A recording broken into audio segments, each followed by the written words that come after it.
रोखठोक, बेधडक आणि नेमक्या घडामोडींचा अचूक वेध घेणारं एकमेव विजनरी बातमीपत्र विन टीव्ही मराठी।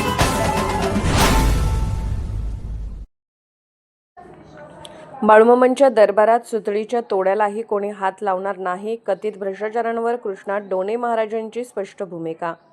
आदमापूर येथील श्री बाळूमामा देवस्थान ट्रस्टमध्ये कथित भ्रष्टाचाराच्या चर्चेला उधाण आले असताना गुरुमाऊली कृष्णा डोणे महाराज यांनी याबाबत आपली स्पष्ट भूमिका मांडली आहे। बाळूमामांच्या दरबारात सुतळीच्या तोड्यालाही कोणी हात लावू शकत नाही, त्यामुळे इतका मोठा भ्रष्टाचार झाला असावा असे मला वाटत नाही, असे विधान करत त्यांनी या प्रकरणावर आपली प्रतिक्रिया व्यक्त केली।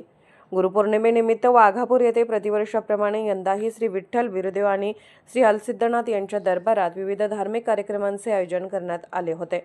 पहाटे अभिषेक, पाद्यपूजन, नामस्मरण, जप, ध्यान, आरती, भजन, धनगरी ओव्या आणि महाप्रसाद अशा विविध धार्मिक कार्यक्रमांनी परिसर भक्तिमय झाला होता। दिवसभर सुरू असलेल्या या सोहळ्यात हजारो भाविकांनी उत्स्फूर्त सहभाग घेतला। यावेळी काढण्यात आलेल्या पारंपरिक मिरवणुकीत घोडे, हरणे आणि सजवलेले बैल हे विशेष आकर्षण ठरले। संपूर्ण परिसरात भक्ती, श्रद्धा आणि उत्साहाचे वातावरण निर्माण झाले होते। दरम्यान आदमापूर येथील श्री बाळूमामा देवस्थान ट्रस्टमध्ये कथित भ्रष्टाचाराच्या चर्चेबाबत प्रसार माध्यमांनी विचारलेल्या प्रश्नांवर कृष्णा डोणे महाराज यांनी बाळूमामांच्या दरबारात भ्रष्टाचार होणे शक्य नसल्याचा विश्वास व्यक्त केला। गुरुपौर्णिमेच्या निमित्ताने कृष्णात डोणे महाराजांच्या दर्शनासाठी हजारो भाविकांनी गर्दी केली होती। भाविकांनी महाप्रसादाचा लाभ घेतला, तसेच आयोजित करण्यात आलेल्या भव्य रक्तदान शिबिरालाही रक्तदात्यांचा उत्स्फूर्त प्रतिसाद लाभला। या कार्यक्रमास डोणे महाराजांचे चिरंजीव बाळू महाराज, राजवीर कृष्णा डोणे यांच्यासह विविध मान्यवर आणि हजारो भाविक उपस्थित होते। विन टीव्ही मराठीसाठी मुरगुडहून गणेश भाट, मुरगुड। लाखो करोडो भाविकांचं श्रद्धास्थान असणाऱ्या आदमापूरच्या बाळूमामा देवालयाच्या ट्रस्टमध्ये मोठा घोटाळा समोर आलेला, त्या संदर्भात काय सांगा? मी एक त्या देवस्थानचा श्री बाळूमामा देवस्थान आदमापूर हे देवस्थान जर बघायला गेलं, हे वैयक्तिकरित्या मर्यादित राहिलेलं देवस्थान नाही आहे। या देवाचा महिमा तुम्ही जाणता आहात। या देवाचा महिमा 7 समुद्रापार जगाच्या कानाकोपऱ्यात गेलेला आहे।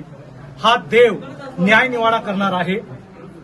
मला खात्री आहे की आमच्या देवस्थानमध्ये अशा कुठल्याही प्रकारचा, आता मीडियाला मीही बघतोय, आम्ही वाचतोय, पण मला वाटतंय, मला खात्री वाटते की अशा कुठल्याही प्रकारचा एकही रुपयाचा घोटाळा झालेला नसावा, आणि तो नाहीच आहे।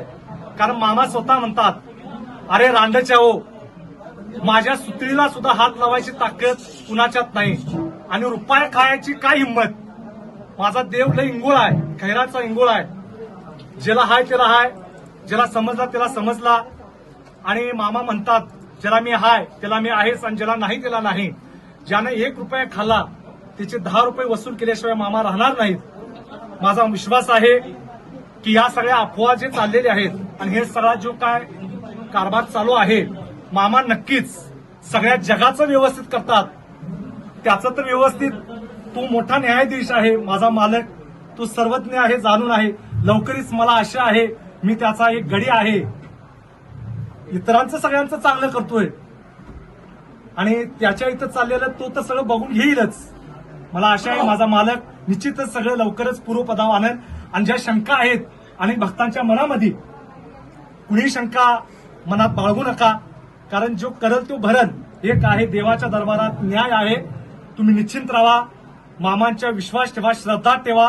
आदमापुरात या, कपाळवरून भंडारा लिहा, मामांचा प्रसाद खावा, बाळूमाच्या तळावरती जावा, बकऱ्यांची सेवा करा। विन टीव्ही मराठी न्यूज चॅनलला लाईक करा, शेअर करा आणि सबस्क्राईब करा।